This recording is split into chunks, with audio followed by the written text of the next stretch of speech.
little bit of downtime. COVID will do that to you. And so we were watching a lot of movies, and I started watching a movie called The Overcomer. And I didn't know when I started watching it that it was a Christian movie.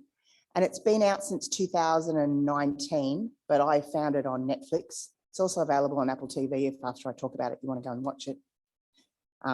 And just so Netflix doesn't get their panties in a twist, the video clips I'm showing you today are trailers from the movie, not from Netflix. I didn't password share. But the movie has 3 stories in it. And one of those stories is about Coach Harrison and his wife, which are the 2 people up the top. One of those stories is about Hannah Scott, which is the girl in the middle and the runner. The principal is on there, I think, because she's a big part of the movie, but it's not really her story. And the 3rd story is a man named Thomas Hill. And my child is stalking me. Oh, front row. Awesome. The movie starts with Coach Harrison, and he is coaching the basketball team. And it's the final, and he's there and he's doing his thing, but they lose. And after the game, he sits them all down and he says, guys, you know what? They were our biggest competition in this league. 4 of their main players are graduating. None of you are. We're going to come back strong next year and we are going to win. You see, he's got a plan. His plan is that his basketball team is going to win. His son is going to get a scholarship to college, which is quite expensive over there in the US. And his life is going to be perfect. That's his plan. He's the man with the plan. Because when you think about the 2 major sports in America, college and high school, you think football and basketball. Yeah, we have baseball and hockey and all of those sorts of things. But, you know, he's got the status in the town. He's the basketball coach. And that is what he has designed his life around. He has status in the school, he has status in the community. But then, of course, because it is a movie, it all falls apart. So the main employer in the town is this factory, not this factory. This is just a general Google picture. But it's a factory. And that factory closes down. And it combines with another factory, and all the staff are offered jobs at that other factory. And it's not commutable. It's away. It's really far. So suddenly his plan starts evaporating as his students leave, his teachers leave, his parents leave, and his perfect team just evaporates. And to make matters worse, because the teachers are leaving and the student numbers are dropping, he's just been assigned this low-level job of being the cross-country coach. And he has 1 runner. And that runner has asthma. So he's like, great. And me, and him. And this runner has asthma. So he's like, great, I've gone from this whoop to this whoop. And his plan is disintegrating. And he knows nothing about coaching cross country. So he's like, I'm not going to go do a good job here.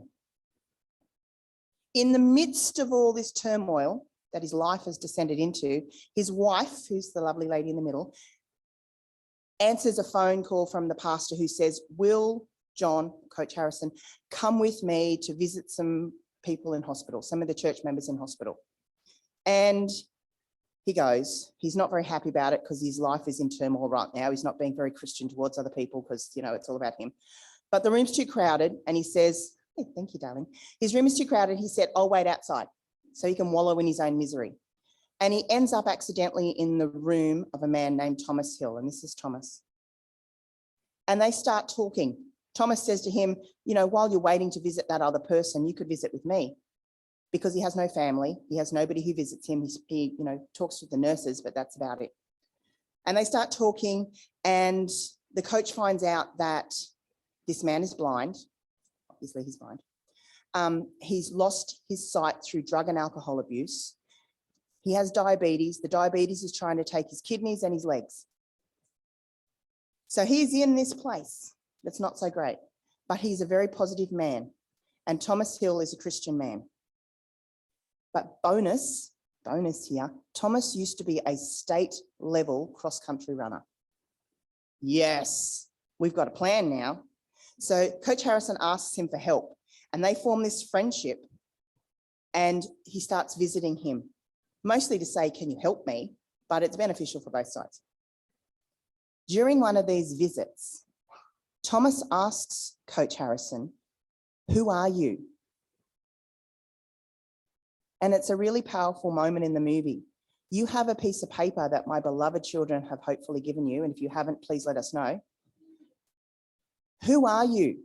What defines who you are? I'm going to give you a minute, 2 maybe, depends on how generous I am, to write down who you are. Go. Go, go. It's a really tough question.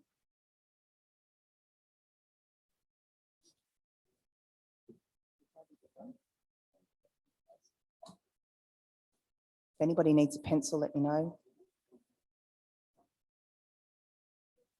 Thanks.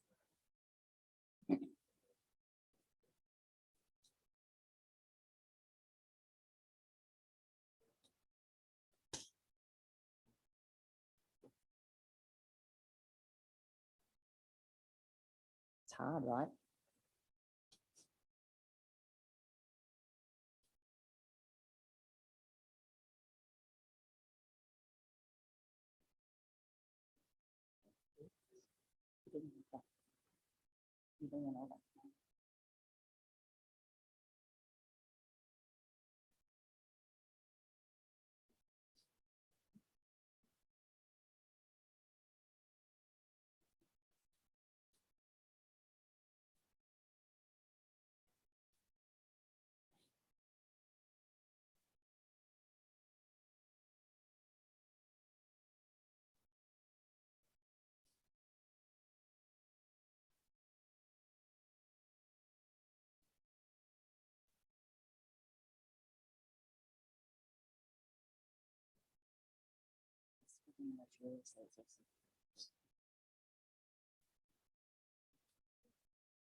Maybe 1 more minute.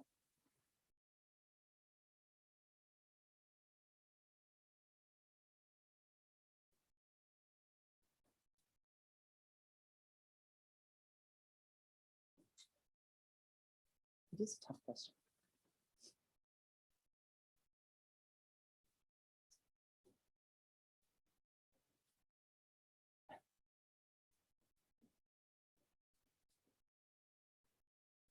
You can love me slightly less.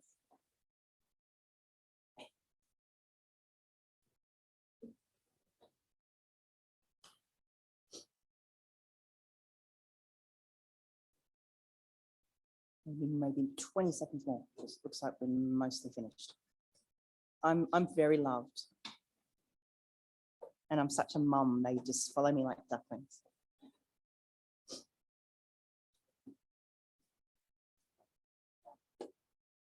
Can you switch?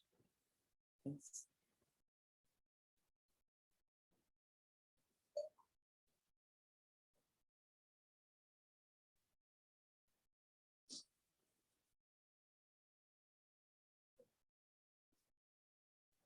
So I'm going to show you how Coach Harrison handled that question. It might make you feel a little bit better about how hard that was. Here we go. Thanks, Ken. Sean, if I asked you who you are, what's the first thing that comes to mind? I'm a basketball coach. And if that's stripped away? Well, I'm also a history teacher. Okay. We take that away. Who are you? Well, I'm a husband. I'm a father. And God forbid that should ever change.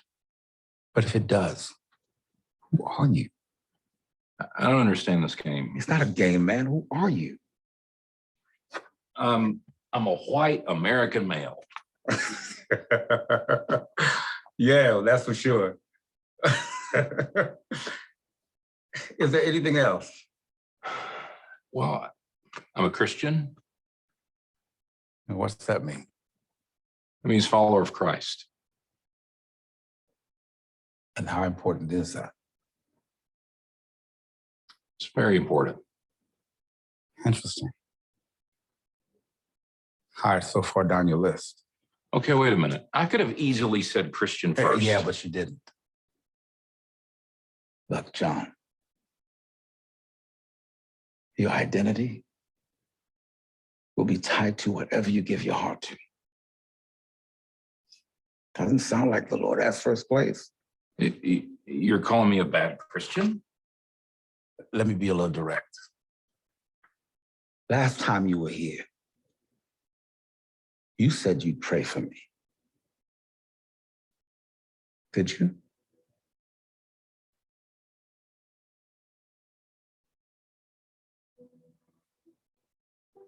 No. No. For someone who knows the Lord, you're acting like somebody who doesn't, which makes me wonder, what have you allowed to define you? When you lost your team, it didn't just disappoint you, it devastated you. Something or someone will have first place in your heart. But when you find your identity in the one who created you, it will change your whole perspective.